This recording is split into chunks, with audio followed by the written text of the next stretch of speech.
arrayed in the splendor of his glory. The government of heaven extended to the earth to breathe his essence into man. Terrestrials became terrestrials. By the appearing of the Son of Man, the righteousness of God, a priest forever, after the order of Melchizedek, he is my Father. The void and no form of the earth couldn't hide his presence.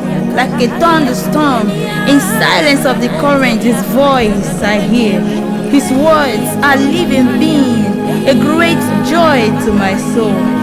Every creature sing his glory, his greatness and splendor all I see. He is the definition of love. From him and to him we are everything made. And the best of it all is, he is my Father. He didn't have a second thought when he said, I would give my life for them to live. His dignity was bashed to the ground like a filthy rag. His royalty was molested. He gradually became a vessel without honor, completely forsaken for my sake.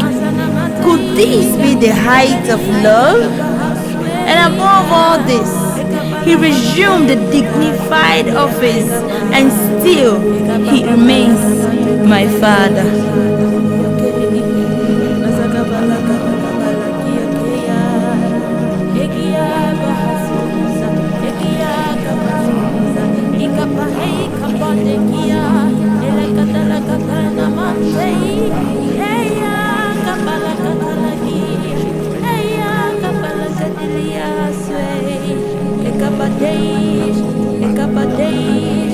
Ekapadesh, eis a capaz